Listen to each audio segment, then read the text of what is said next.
Hello friends, आपका स्वागत है आपके अपने YouTube channel A to Z NCERT facts में।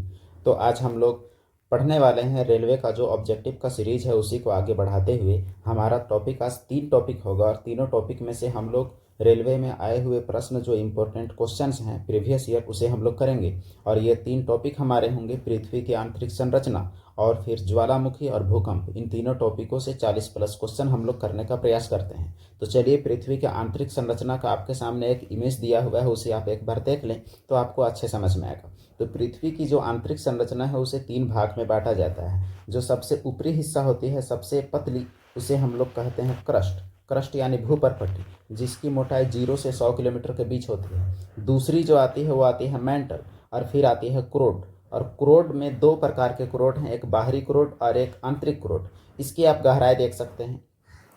जो मेंटल की गहराई है वो है आपका 0 से 2900, और फिर 2900 से 5100 आपका आउटर कोर यानी बाहरी क्रोड, और 5100 से जो आपका 6371 धरती की जो त्रिज्या मानी जाती है उतनी दूर तक आपका इनर क्रोड है। और जो लिथोस्फीयर यानी स्थल मंडल जो कहा जाता है वो क्रस्ट और मेंटल के बीच का अवस्था, जो कि दोनों सम्मिलित है, उसे हम लोग कहते हैं। तो चलिए शुरू करते हैं। इससे जुड़े कुछ सवाल ही आपके फायदे के लिए शुरू में आपके सामने पेश किया गया था। तो पहला सवाल क्या है? दुर्बलता मंडल यानी स्थेनोस्फीयर, जिसे आप यहाँ भी देख सकते हैं। स्थेनोस्फीयर यहाँ आपका है। तो दुर्बलता मंडल, जिसे हम लोग स्थेनोस्फीयर कहते हैं, वो किसका भाग है? भूपरवार यानी मेंटल, भूपरपट्टी प्लस भूपरवार, या केवल भूपरपट्टी, या भूक्रोट। तो इसका सही जवाब क्या होगा? इसका सही जवाब हो जाएगा ऑप्शन ए, यानी जो दुर्बलता मंडल है वो मेंटल का हिस्सा है, क्योंकि भूगर्भ में भूपरपट्टी के नीचे का भाग मेंटल कहलाता है। और यह मोहो असमानता यानी मोहो डिसकंटिन्यूटी, जो कि भूपरपट्टी और जो मेंटल है उसके बीच की डिसकंटिन्यूटी है, से आरंभ होकर 2900 किलोमीटर की गहराई तक पाया जाता है। और मेंटल का ऊपरी भाग जो है उसे दुर्बलता मंडल कहते हैं। तो 2900 किलोमीटर तक मेंटल, और मेंटल का ऊपरी भाग को दुर्बलता मंडल कहते हैं। स्थेनो शब्द का अर्थ दुर्बलता से है। इसका विस्तार 400 किलोमीटर तक आंका गया है। ज्वालामुखी की उद्गार के दौरान जो लावा धरती के ऊपर निकलता है वह स्थेनोस्फीयर यानी दुर्बलता मंडल से ही निकलता है। भूपरपट्टी और मेंटल का ऊपरी भाग मिलकर स्थल मंडल कहलाते हैं। इसकी मोटाई 10 से 200 किलोमीटर के बीच होता है। तो यहाँ आप कई चीज़ सीखे। एक है स्थल मंडल 10 से 200 किलोमीटर, एक है स्थेनोस्फीयर यानी दुर्बलता मंडल जो कि 400 किलोमीटर, और भूपरपट्टी के नीचे का जो है आपका मेंटल वो 2900 किलोमीटर। अगला प्रश्न, वजन के अनुसार भूपरपट्टी यानी अर्थ क्रस्ट में ऑक्सीजन का लगभग कितना प्रतिशत है? कितना प्रतिशत पाया जाता है? 36.6, 16.6, 19.6, 46.6। तो इसका सही जवाब क्या होगा वो हम लोग देखते हैं। तो इसका सही जवाब हो जाएगा आपका 46.6। तो पृथ्वी की भूपरपट्टी में ऑक्सीजन की मात्रा 46.6 है, और उसके बाद सिलिकॉन और फिर एल्युमिनियम और फिर आयरन है। तो अगर पूछा जाए कि भूपरपट्टी में पाए जाने वाला सबसे अधिक मात्रा में कौन सा तत्व है, तो सही जवाब होगा ऑक्सीजन। लेकिन चूंकि ऑक्सीजन एक धातु नहीं है और सिलिकॉन भी एक धातु नहीं है, तो अगर पूछा जाए कि धरती की भूपरपट्टी पर पाए जाने वाला सबसे अधिक मात्रा की धातु कौन सी है, तो जवाब होगा एल्यूमिनियम, क्योंकि एल्युमिनियम ही वह धातु है जो सबसे अधिक मात्रा में पाई गई है। अगर उप धातु पूछा जाए तो सिलिकॉन, अधातु पूछा जाए या तत्व पूछा जाए तो ऑक्सीजन, और धातु पूछा जाए तो एल्यूमिनियम। तीनों का प्रतिशत भी आप देख सकते हैं।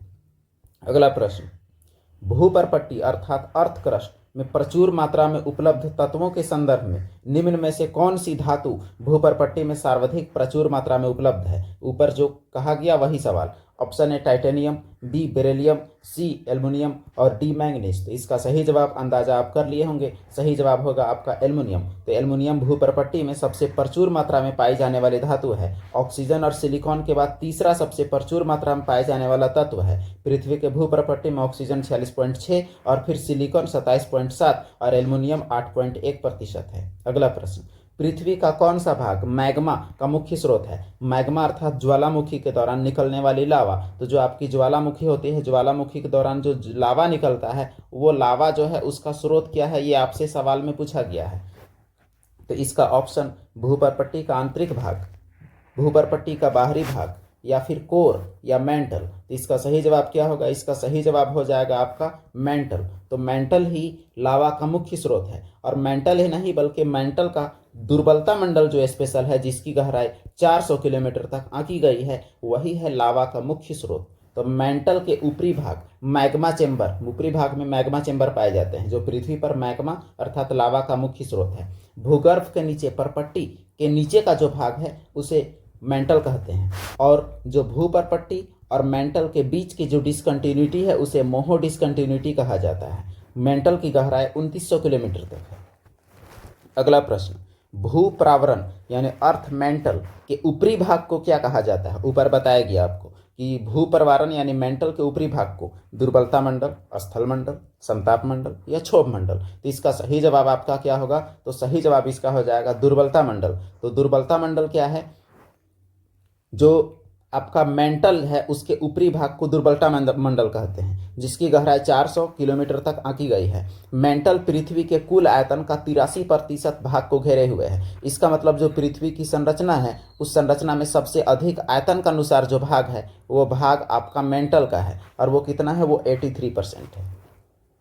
अगला प्रश्न, स्थेनोस्फीयर यानी दुर्बलता मंडल पृथ्वी की कौन से हिस्से से ऊपरी हिस्से का अत्यधिक श्यान, यांत्रिक रूप से दुर्बल और तननीय और विकृति से क्षेत्र है? यानी किसका हिस्सा है? परपट्टी का, परावरण यानी मेंटल का, परपट्टी और कोर का, या केवल कोर का? तो स्थेनोस्फीयर यानी दुर्बलता मंडल किसका हिस्सा है? आपको अंदाजा जरूर लगा होगा। तो वो हिस्सा है परावरण अर्थात मेंटल का। तो आपको पता है कि धरती का जो हम लोग बंटवारा करते हैं भूपरपट्टी, मेंटल और फिर क्रोड, तो भूपरपट्टी, मेंटल और क्रोड जो होता है उसमें मेंटल का जो हिस्सा है वही है आपका स्थेनोस्फीयर।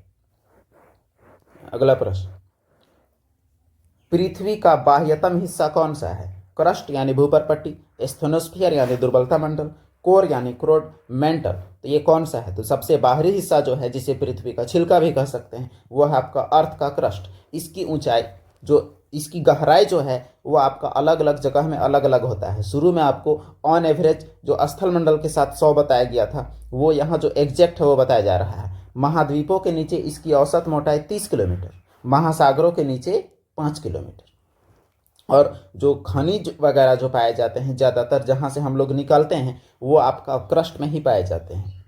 अगला प्रश्न, पृथ्वी पर पाया जाने वाला सर्वाधिक सघन पदार्थ कौन सा है? यानी किस पदार्थ की घनत्व सबसे ज़्यादा है? ऑस्मियम, प्लेटिनम, तांबा या इस्पात? तो इसका सही जवाब क्या होगा? इसका सही जवाब हो जाएगा ऑस्मियम। तो ऑस्मियम एक ऐसा तत्व है जो पृथ्वी पर पाए जाने वाला सबसे सघन तत्व है।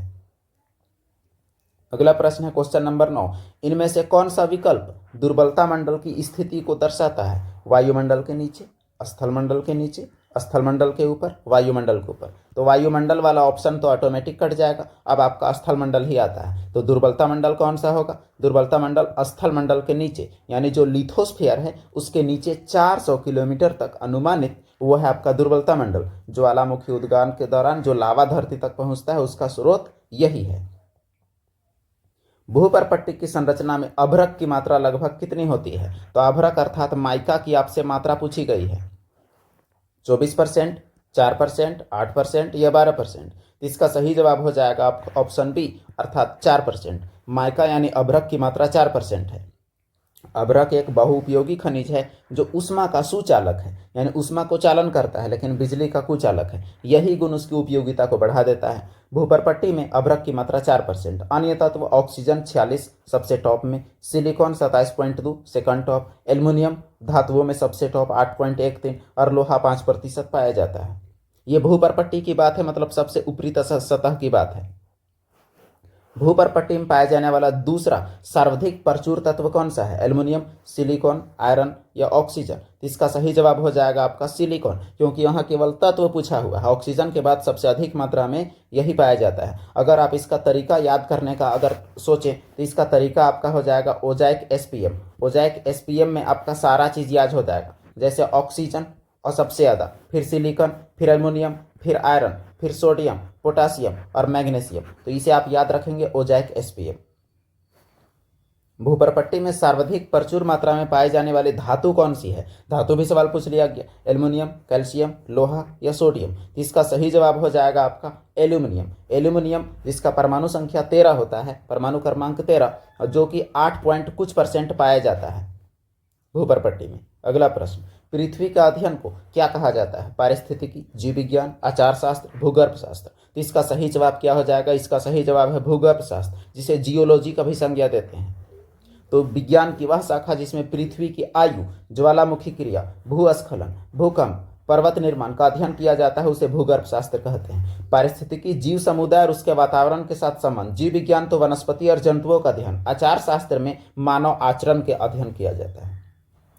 अगला प्रश्न, धातुएं कहाँ पाई जाती हैं? आंतरिक क्रोट, पृथ्वी का आवरण, नदी का जल या भूपरपट्टी? तो इसका सही जवाब क्या हो जाएगा? इसका सही जवाब होगा भूपरपट्टी। जहां से हम लोग निकाल पाते हैं वो भूपरपट्टी में ही पाए जाते हैं। भूपरपट्टी में जो तत्वों का आपका पाए जाने का क्रम है वो कई बार ऊपर ही बताया गया। ऑक्सीजन, उसके बाद सिलिकॉन, एल्युमिनियम, फिर लोहा, फिर मैग्नीशियम।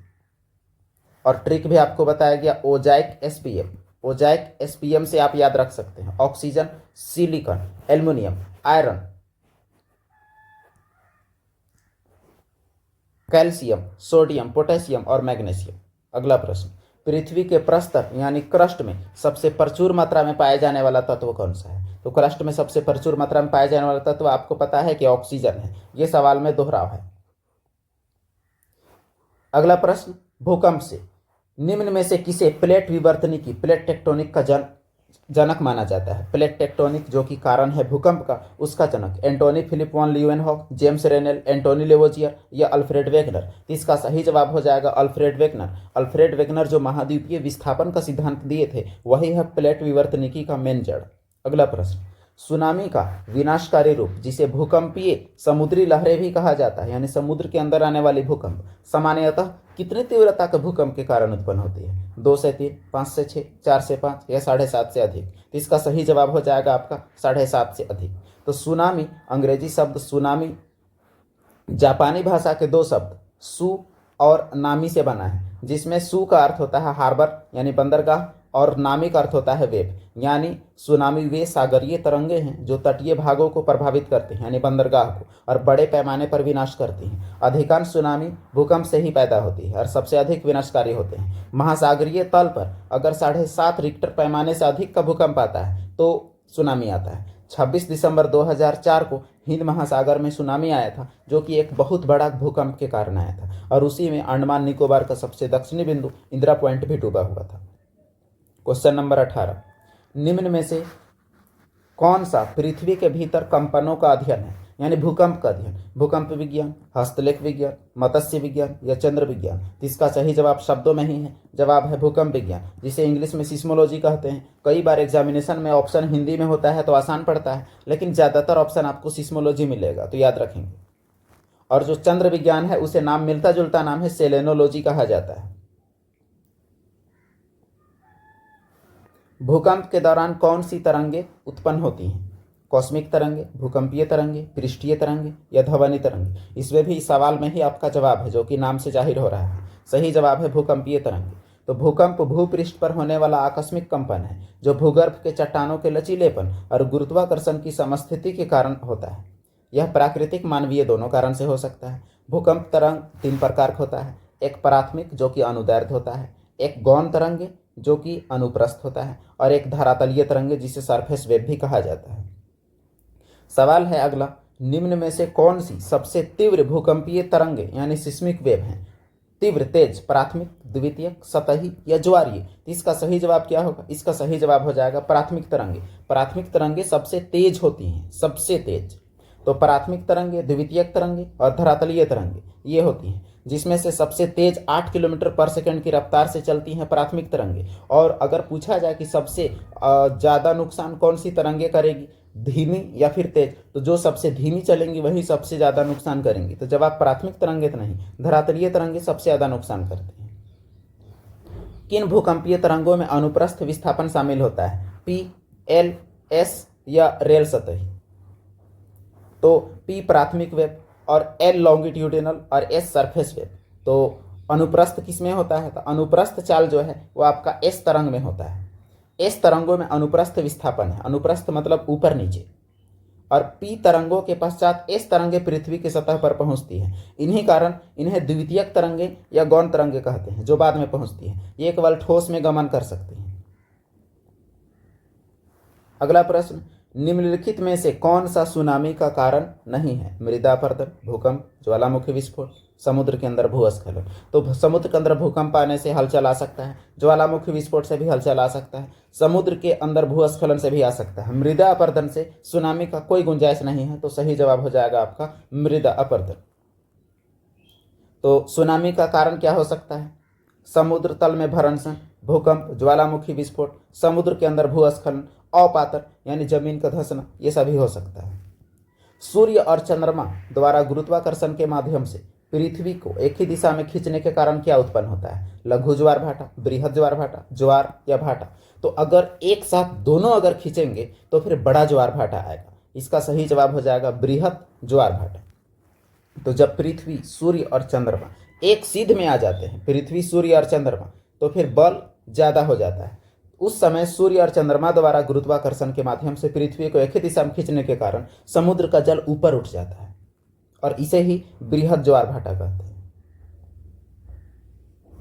यह माह में 2 बार पूर्णिमा और अमावस्या के समय उत्पन्न होता है, जब सीध में होते हैं।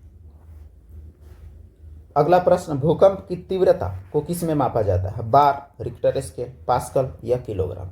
इसका सही जवाब क्या हो जाएगा? Richter scale. बार तो दाब का मात्रक है और पास्कल भी दाब का मात्रक है, किलोग्राम द्रव्यमान का है। रिक्टर स्केल जो है भूकंप की तीव्रता का है। भूकंप की तीव्रता रिक्टर स्केल पर मापी जाती है। 1935 ईस्वी में अमेरिकी भूवैज्ञानिक चार्ल्स फ्रांसिस रिक्टर ने भूकंप की तीव्रता को मापने के लिए रिक्टर पैमाने का विकास किया। यह पैमाना 1 से 9 तक के अंकों के आधार पर भूकंप की तीव्रता को माप सकता है, जहां 1 न्यूनतम तीव्रता और 9 अधिकतम तीव्रता को दर्शाता है।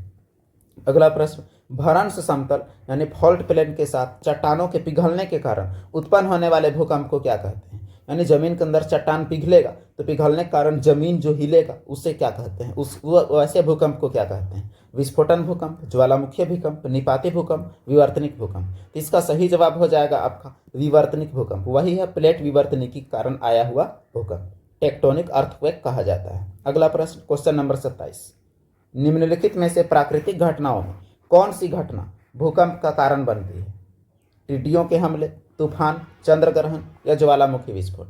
तो इसमें हम लोग लॉजिकल भी देख सकते हैं। टिड्डी का हमला से कोई भूकंप नहीं, तूफान से कोई भूकंप नहीं, चंद्र ग्रहण से कोई भूकंप नहीं, ज्वालामुखी विस्फोट से जरूर आ सकता है।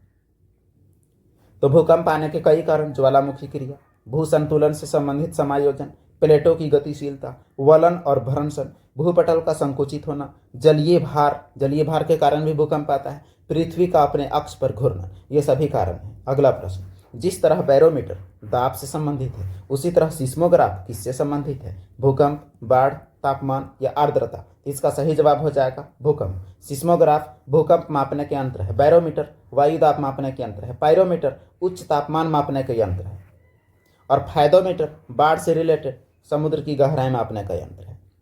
अगला प्रश्न, नीचे दिए गए विकल्पों में से किससे सुनामी यानी हार्बर वेव के नाम से भी जाना जाता है, आ सकता है? यानी सुनामी किससे आ सकता है? समुद्र के भीतर भूकंप, प्रचंड तूफान, जर्मनी पर ज्वालामुखी विस्फोट या सूखा? तो इसका सही जवाब क्या हो जाएगा? इसका सही जवाब हो जाएगा ऑप्शन ए। देखिए, ज्वालामुखी विस्फोट के कारण आता है सुनामी, लेकिन जर्मनी जो कि एक स्थलीय देश है, वहां अगर ज्वालामुखी विस्फोट हो तो समुद्र में थोड़े ना सुनामी आएगा। इस वजह से इसमें केवल समुद्र वाला ऑप्शन ही आएगा। अगला प्रश्न, भूकंप आने के क्या कारण है? पृथ्वी की सतह की ग्लोबल वार्मिंग, पृथ्वी की जनसंख्या वृद्धि, भूमिगत परमाणु विस्फोट परीक्षण, पृथ्वी की विवर्तनिक प्लेटों की गति? तो इसका सही जवाब जो हो जाएगा वो विवर्तनिक प्लेट की गति। आप जान रहे हैं इसमें कि ग्लोबल वार्मिंग कारण हो नहीं सकता है, जनसंख्या वृद्धि कारण हो नहीं सकता है, परमाणु परीक्षण से हो सकता है, लेकिन ये दोनों ऑप्शन में सटीक ऑप्शन ये होगा। अगला प्रश्न, भूकंप वैज्ञानिक भूकंप की संभावना का अनुमान किस आधार पर नहीं करते? प्लेटों की हलचल के आधार पर जरूर करते हैं, फॉल्ट विकार के आधार पर जरूर करते हैं, ग्रहों की स्थिति कोई ताल्लुक नहीं है, क्षेत्र में उत्पन्न भूकंपों के इतिहास पर, हाँ, इस पर जरूर विचार किया जाता है कि पहले भूकंप कब कब आया था।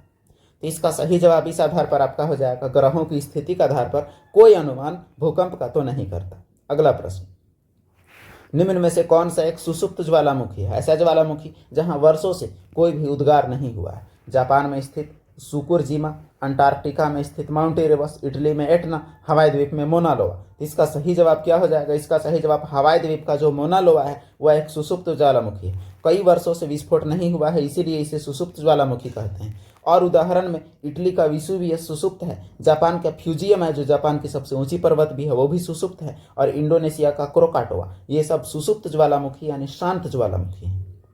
तो विश्व के प्रमुख ज्वालामुखी आप देख लेंगे, ये जापान का फ्यूजियामा जो है, उसके बाद जो प्रशांत महासागर के चौराहे जो कि हवाई द्वीप है, अमेरिका का 51वां राज्य जो कि हवाई द्वीप का राजधानी होनोलुलु है, वहाँ का स्थित जो मोना लोआ है वो एक ज्वालामुखी है। यहाँ आप देख सकते हैं और भी एकांकागुआ साउथ अमेरिका में यह है, किलिमंजारो अफ्रीका में यह ज्वालामुखी है, स्ट्राम्बेली जो कि भूमध्य सागर में है, इसे भूमध्य सागर का प्रकाश स्तंभ कहते हैं, आइसलैंड में एक ज्वालामुखी है। उसके अलावा भारत के बैरन आइलैंड जो अंडमान निकोबार में है वहाँ ज्वालामुखी है। और ये आप जो देख सकते हैं ये प्रशांत महासागर के चारों ओर, इसे पैसिफिक रिंग ऑफ फायर कहते हैं, यह भी एक ज्वालामुखी का क्षेत्र है।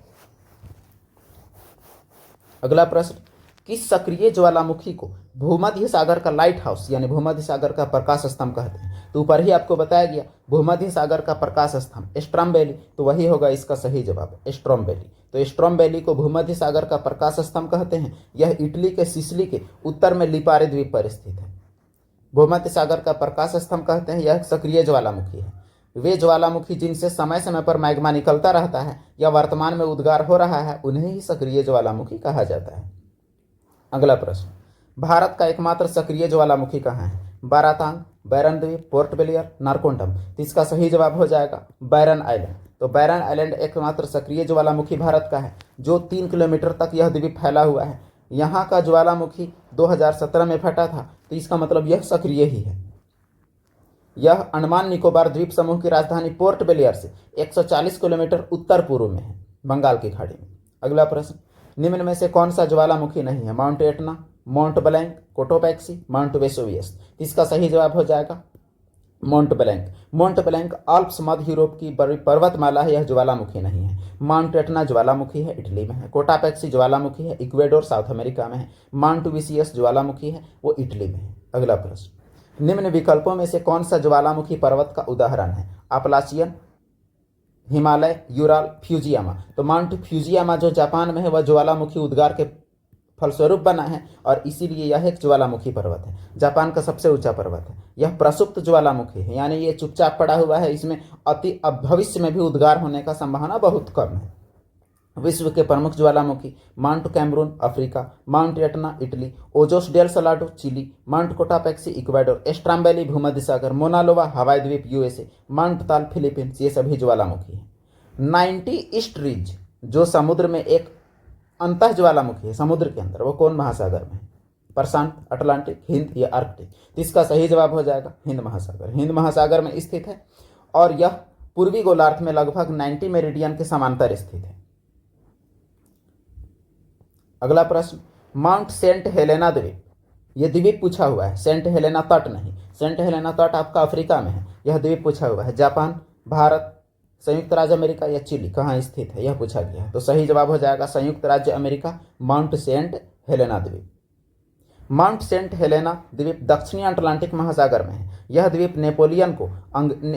पर नेपोलियन को अंग्रेजों ने कैद कर रखा था। यहीं पर 1821 में उसकी मृत्यु हो गई। यह एक सक्रिय ज्वालामुखी है, यहाँ लगभग 4000 लोग निवास करते हैं। अगला प्रश्न, अंडमान निकोबार द्वीप समूह किस भूकंपीय क्षेत्र के अंतर्गत आता है? 3, 4, 2 या 5। तो इसका सही जवाब क्या होगा वो देखने से पहले हम लोग जान लेते हैं कि इसमें क्या है।